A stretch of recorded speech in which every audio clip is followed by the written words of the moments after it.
The Assembly will now hear an address by His Excellency Miguel Díaz-Canel Bermúdez, President of the Council of State and the Council of Ministers of the Republic of Cuba. I request protocol to escort His Excellency.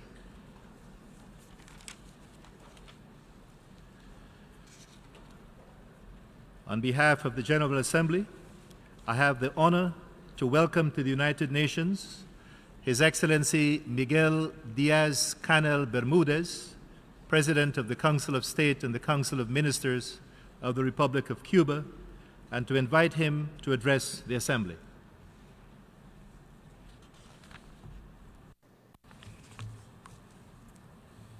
Señor Presidente, imposible estar aquí a hablar desde este podio en nombre de Cuba y no evocar momentos históricos de la Asamblea General, que lo son también desde nuestra memoria más entrañable.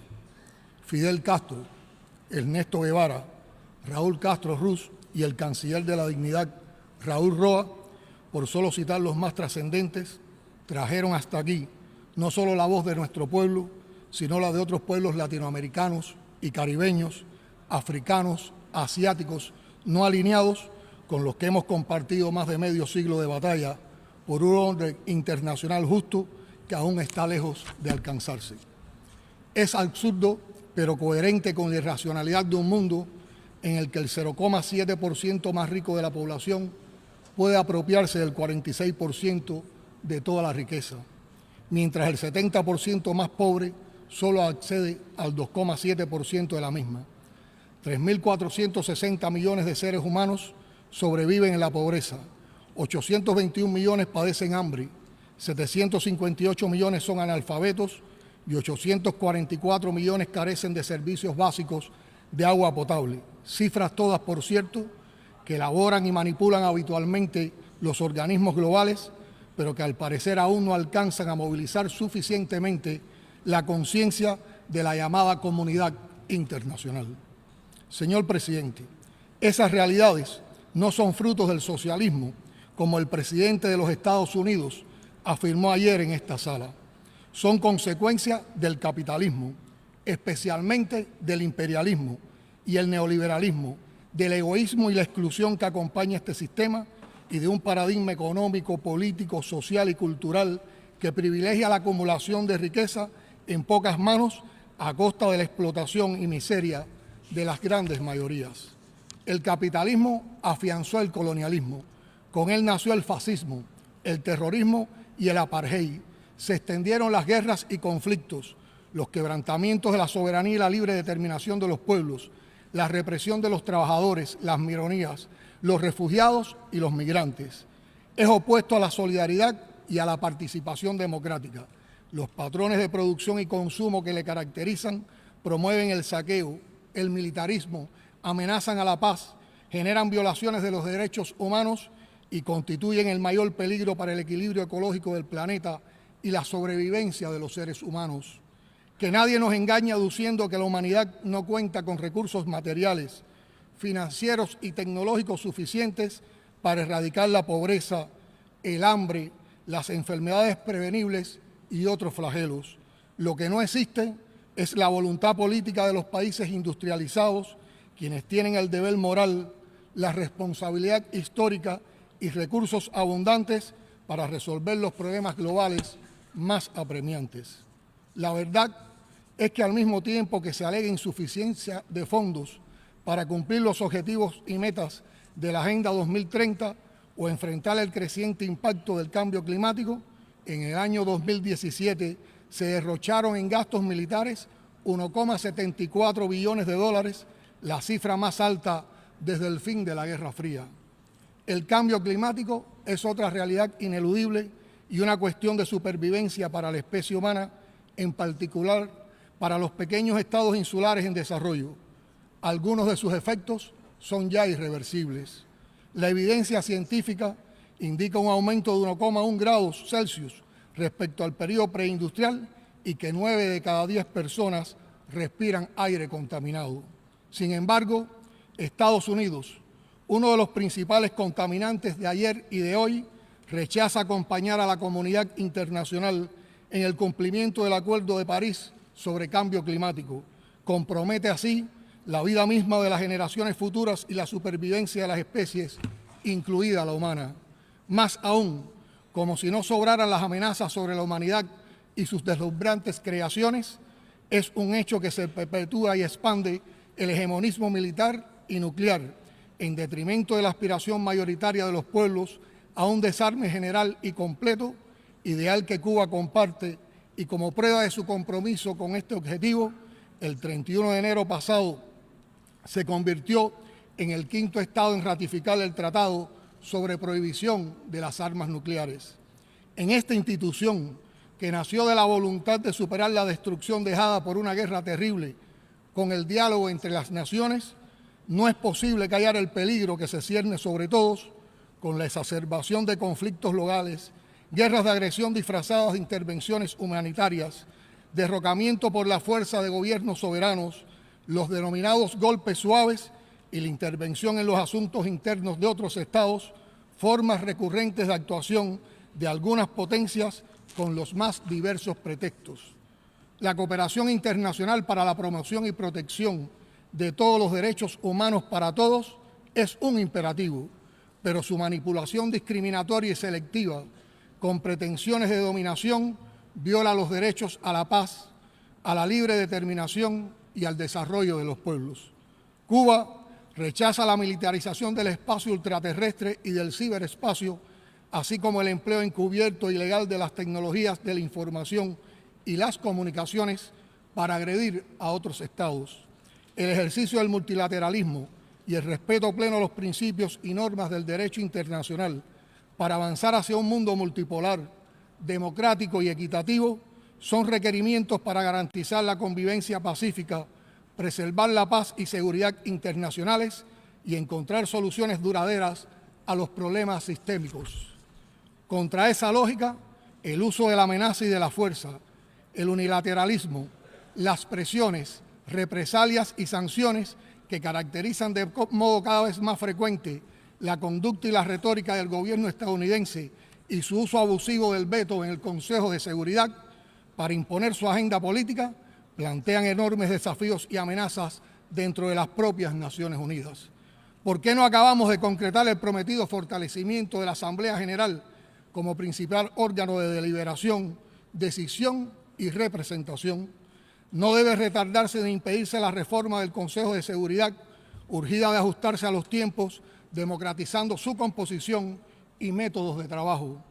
Hoy venimos a reiterar lo que el comandante en jefe de la Revolución Cubana, Fidel Castro Ruz, dijo en ocasión del 50º aniversario de la ONU y que resume la más noble aspiración de la mayoría de la humanidad, y cito: queremos un mundo sin hegemonismos, sin armas nucleares, sin intervencionismos, sin racismo, sin odios nacionales ni religiosos, sin ultrajes a la soberanía de ningún país, con respeto a la independencia y a la libre determinación de los pueblos, sin modelos universales que no consideran para nada las tradiciones y la cultura de todos los componentes de la humanidad, sin crueles bloqueos que matan a hombres, mujeres y niños, jóvenes y ancianos como bombas atómicas silenciosas.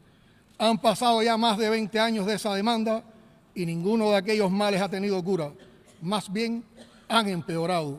Tenemos todo el derecho a preguntar por qué y el deber de insistir en la búsqueda de soluciones efectivas y justas.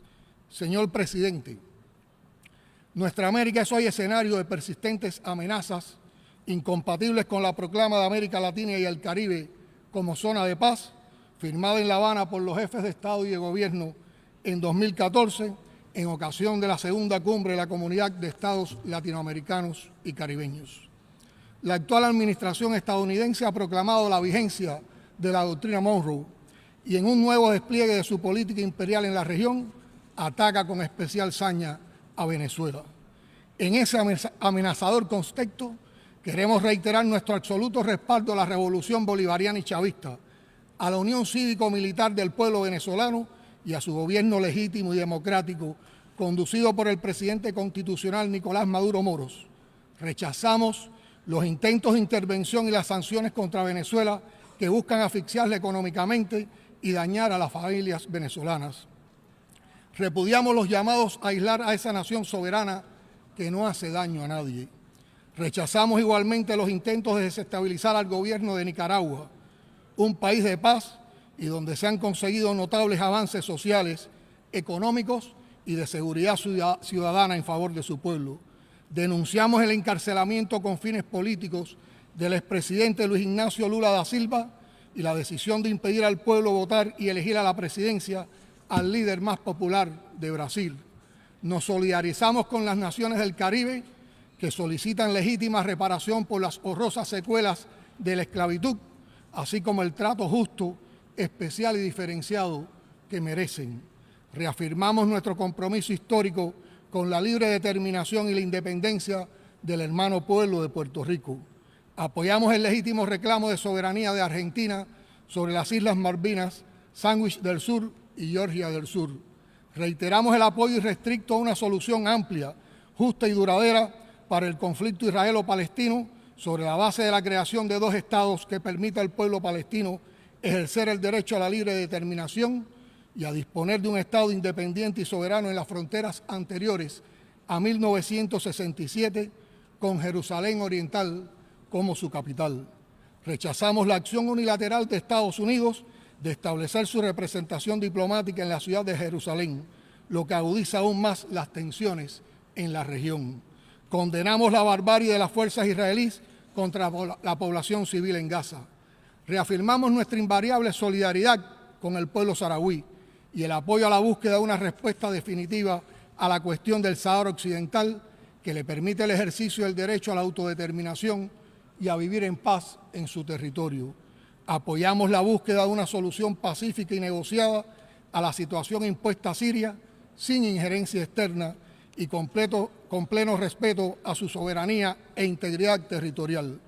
Rechazamos cualquier intervención directa o indirecta que se lleve a cabo sin el acuerdo de las autoridades legítimas de ese país. La continuada expansión de la OTAN hacia las fronteras con Rusia provoca serios peligros agravados por la imposición de sanciones arbitrarias que rechazamos. Demandamos el cumplimiento del acuerdo nuclear con la República Islámica de Irán. Damos la bienvenida al proceso de acercamiento y diálogo intercoreano que constituye la vía para el logro de una paz duradera, la reconciliación y la estabilidad de la península coreana. Al propio tiempo, condenamos enérgicamente la imposición de sanciones unilaterales e injustas contra la República Popular Democrática de Corea y la injerencia externa en los asuntos coreanos. Las violaciones de las reglas del comercio internacional y las medidas punitivas contra China, también contra la Unión Europea y otros países, tendrán dañinas consecuencias, en especial para los estados en desarrollo. Abogamos por el diálogo y la concertación, gracias a lo cual podemos informar hoy que el acuerdo de diálogo político y cooperación entre la Unión Europea y Cuba ha entrado provisionalmente en vigor y constituye una buena base para desarrollar los provechosos vínculos entre las partes. Señor presidente, el gobierno de los Estados Unidos mantiene hacia Cuba una retórica agresiva y una política dirigida a subvertir el sistema político, económico, social y cultural de mi país. Contrario a los intereses de ambos pueblos y cediendo a las presiones de sectores minoritarios, el gobierno de Estados Unidos se ha dedicado a fabricar artificialmente, con falsos pretextos, escenarios de tensión y hostilidad que a nadie benefician. Ello contrasta con el hecho de que mantenemos relaciones diplomáticas formales y programas de cooperación mutuamente beneficiosos en un grupo limitado de áreas. Entre nuestros pueblos disfrutamos de vínculos históricos y culturales cada vez más cercanos, con expresiones en las artes, el deporte, las ciencias, el medio ambiente, entre otros. Las potencialidades para una relación comercial fluida son reconocidas y un entendimiento genuino y respetuoso beneficiaría a los intereses de la región. Sin embargo, el elemento esencial y definitorio de la relación bilateral sigue siendo el bloqueo que pretende estrangular la economía cubana con el propósito de generar penuria y alterar el orden constitucional. Se trata de una política cruel que castiga a las familias cubanas y a toda la nación. Consiste en el sistema de sanciones económicos más abarcador y prolongado que se haya aplicado jamás contra país alguno. Ha constituido y sigue siendo un obstáculo fundamental al desarrollo del país y a la realización de las aspiraciones de progreso y bienestar de varias generaciones de cubanos. Como se ha dicho por tantos años en este mismo escenario, el bloqueo daña gravemente también por su agresiva aplicación extraterritorial la soberanía y los intereses de todos los países. En nombre del pueblo cubano, agradezco a esta Asamblea General por su rechazo casi unánime al bloqueo económico, comercial y financiero impuesto por Estados Unidos contra mi país. Pero la actuación del gobierno de dicho país contra Cuba va más lejos. Incluye programas públicos y encubiertos de grosera intromisión en nuestros asuntos internos, fin para el cual utiliza decenas de millones de dólares que son oficialmente aprobados en su presupuesto en violación de las normas y principios sobre los que descansa esta organización y en particular de la soberanía de Cuba como nación independiente. Cuba mantiene la disposición de desarrollar una relación respetuosa y civilizada con el gobierno de los Estados Unidos sobre la base de la igualdad soberana y el respeto mutuo. Esa es la voluntad del pueblo cubano y sabemos que se trata de una aspiración compartida por la mayoría de los ciudadanos estadounidenses y particularmente por los cubanos que residen en ese país. Seguiremos reclamando sin descanso el fin del cruel bloqueo económico, comercial y financiero, la devolución del territorio ilegalmente ocupado por la base naval norteamericana en Guantánamo y la compensación justa a nuestro pueblo por los miles de muertos y mutilados y por el daño económico y material ocasionado en tantos años de agresión.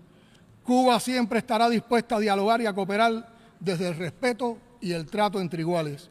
Nunca realizaremos concesiones que afecten la soberanía e independencia nacional.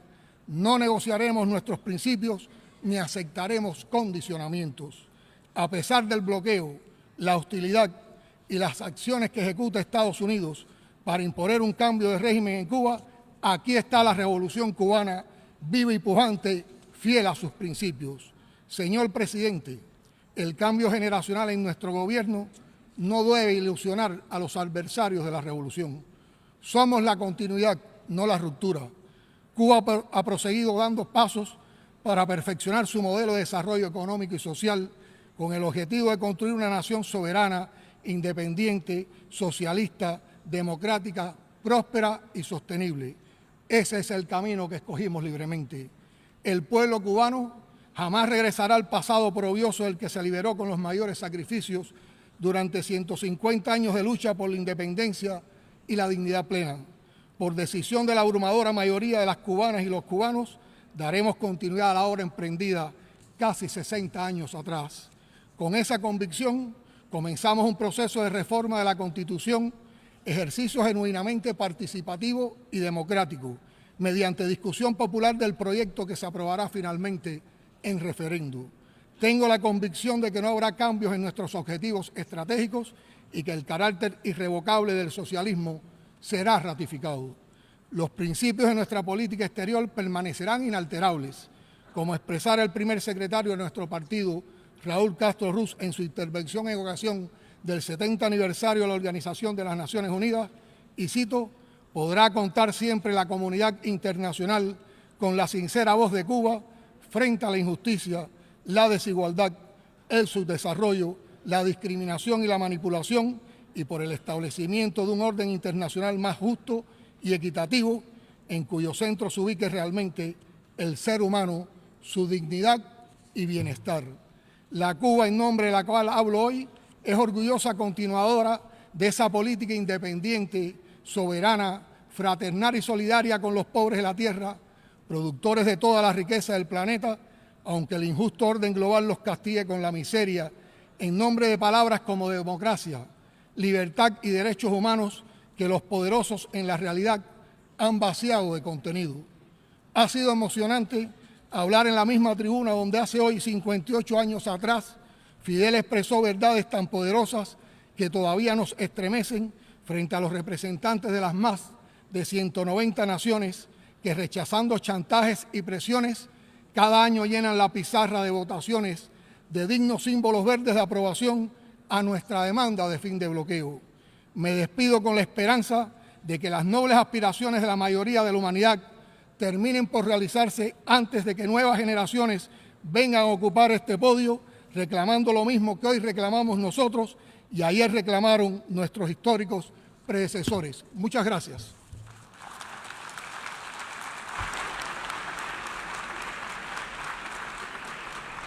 On behalf of the General Assembly, I wish to thank His Excellency Miguel Díaz-Canel Bermudez, President of the Council of State and the Council of Ministers of the Republic of Cuba, for the statement just made.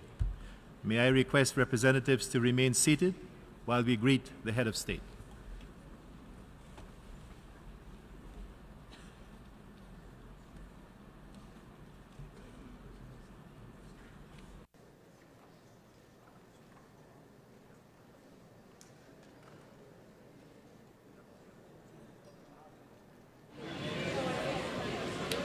Hace apenas unos segundos acaba de concluir el primer discurso del presidente cubano Miguel Díaz-Canel en la Asamblea General de las Naciones Unidas. Que no se hagan ilusiones los adversarios de la revolución con el cambio generacional en Cuba, puede ser el resumen de este discurso del presidente Miguel Díaz-Canel. Arlene, ¿qué te pareció? Bueno, termino la idea que tú decías. Dijo además, somos continuidad, no ruptura. Creo que es importantísimo que haya traído ese mensaje aquí, sobre todo después de un discurso la víspera de Donald Trump, en que de costado golpeó a Cuba, como suele hacer en estos casos, cuestionando el socialismo. Y aquí yo creo que el discurso de Díaz-Canel se ha destacado sobre todo por advertirle, responderle al presidente norteamericano que los males de este mundo no vienen del socialismo precisamente. Es decir, de dónde vienen todos los males que hoy acumula la humanidad, de dónde surgió el apartheid, de dónde nace el imperialismo, de dónde nace la desigualdad, de dónde nacen los motivos y las causas fundamentales de los conflictos en el mundo. Vienen del capitalismo, vienen del imperialismo, vienen del neoliberalismo.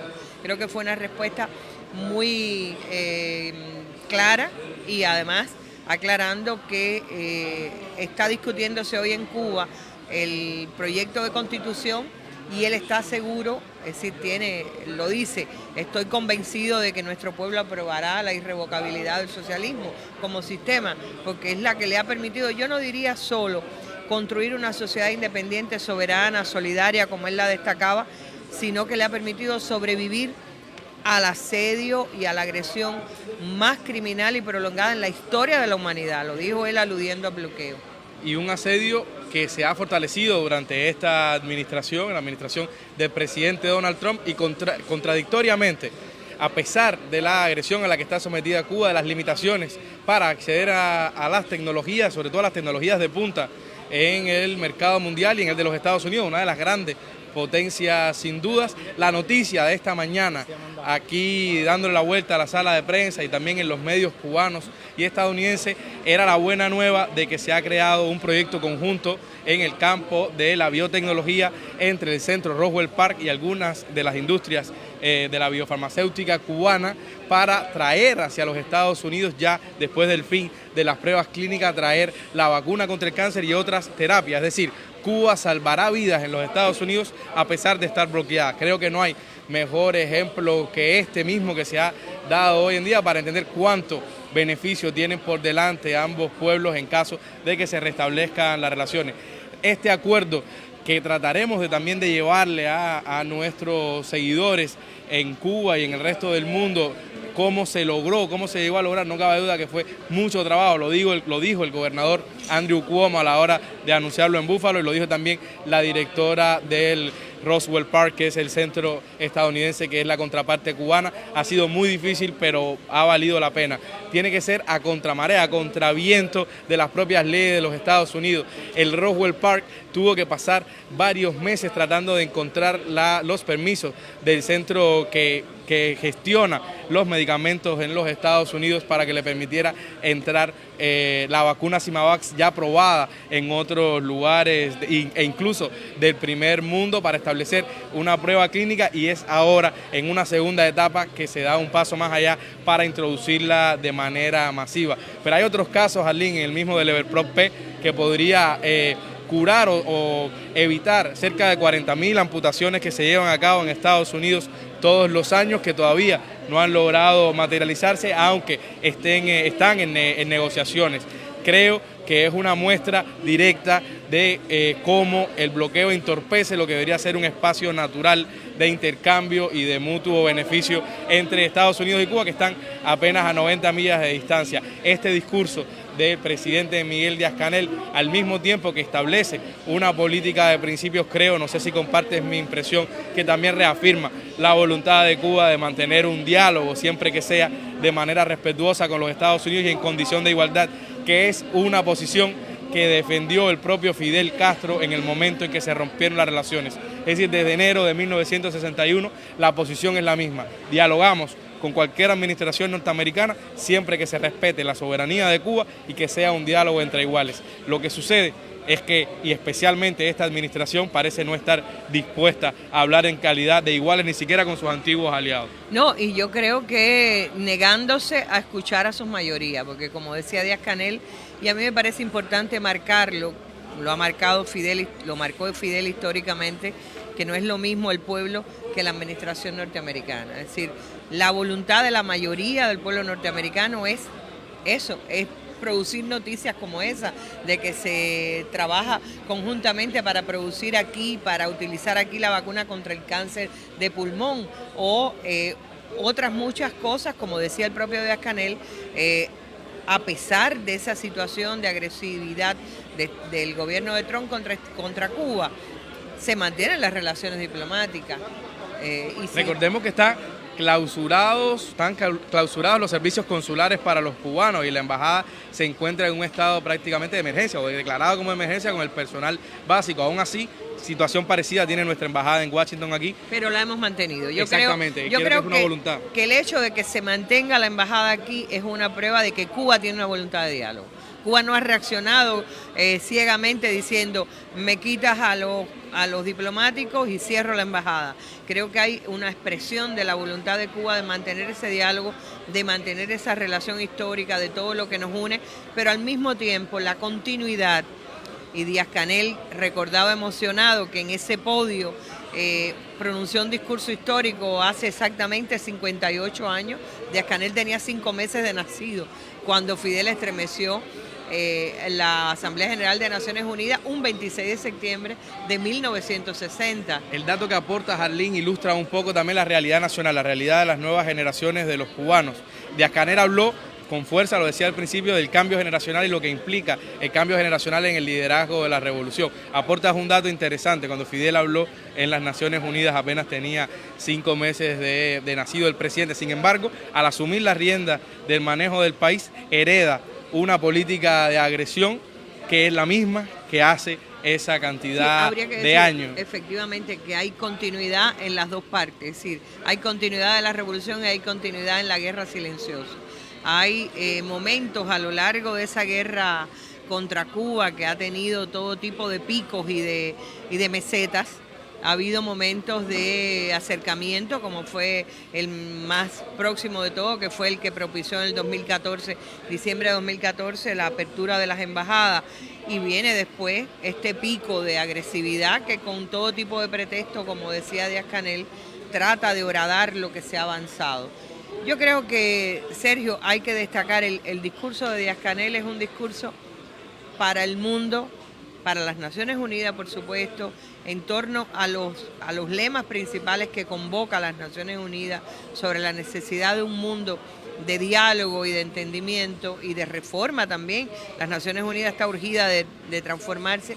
Es un discurso también hacia la administración norteamericana, respondiendo su agresividad y respondiendo cosas que yo creo que son medulares en esta época. Como decía, el tema del socialismo. No, lo que es culpable de lo que se está pasando es el capitalismo. Y defendiendo el derecho de Venezuela a realizar su propio proyecto político sin injerencia, sin intervención, sin la persecución real a la que está siendo sometido hoy el gobierno venezolano. El respaldo, así lo dijo, absoluto respaldo al gobierno de Venezuela, al legítimo gobierno de Nicolás Maduro y a la unión cívico-militar de ese país.